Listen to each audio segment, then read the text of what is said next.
শ্রীনগর থেকে সোনমার্গের দূরত্ব প্রায় ৮০ কিলোমিটার। যেতে সময় লাগবে প্রায় ৩ থেকে ৪ ঘন্টার মতো। সকাল সকাল ঘুম থেকে উঠে বেরিয়ে পড়ুন সোনমার্গের উদ্দেশ্যে। ব্রেকফাস্ট হোটেলে বা রাস্তার কোনো রেস্টুরেন্টেই করে নিন। এই রাস্তাতেই আপনারা অতিক্রম করবেন সিন্ধু নদ। গাড়ি থেকে নেমে সিন্ধু নদের জলে একটু গা ভিজিয়ে আবার এগিয়ে চলুন সামনের দিকে।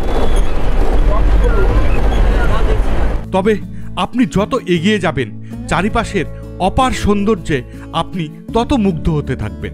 যেতে যেতে বারংবার মনে হবে গাড়ি থেকে নেমে এই অপার সৌন্দর্যকে ছুঁয়ে দেখার। আমিও নেমে পড়লাম গাড়ি থেকে আর হাঁটা লাগালাম একটি নাম না জানা নদীর দিকে।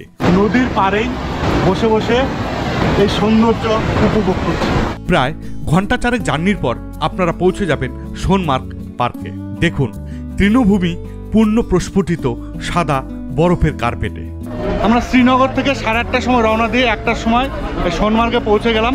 এখান থেকে আমরা জুতো ভাড়া নিলাম, 100 টাকা করে ভাড়া পড়লো। তবে এই সময় এত বরফ কিন্তু এখানে পাওয়া যায় না।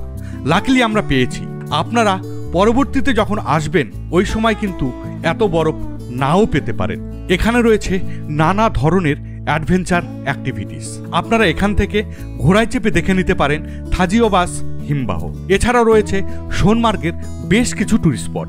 আপনারা একটি গাড়ি ভাড়া করে দেখে নিতে পারেন টেবিল টপ, বজরঙ্গি ভাইজান শুটিং পয়েন্ট, পাকিস্তান রিভার ও কাশ্মীরের শেষ ভিলেজ।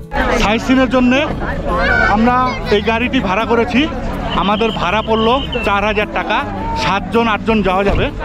আর আমাদের কাছে চেয়েছিল 7000 টাকা, সেটা বার্গেনিং করে আমরা 4000 টাকায় নিয়ে এসেছি। মোটামুটি 9-10 কিলোমিটার এরিয়া হবে, ওর মধ্যে ঘুরিয়ে টুরিয়ে আবার নিয়ে নেব। সোনমার্গ সাইট সিনের জন্য আপনারা হাতে অন্তত পক্ষে 2 থেকে 3 ঘন্টা সময় নিয়ে চলবেন। সোনমার্গ ভ্রমণ করে শ্রীনগরে ফিরে আসতে আপনাদের প্রায় সন্ধ্যা হয়ে যাবে।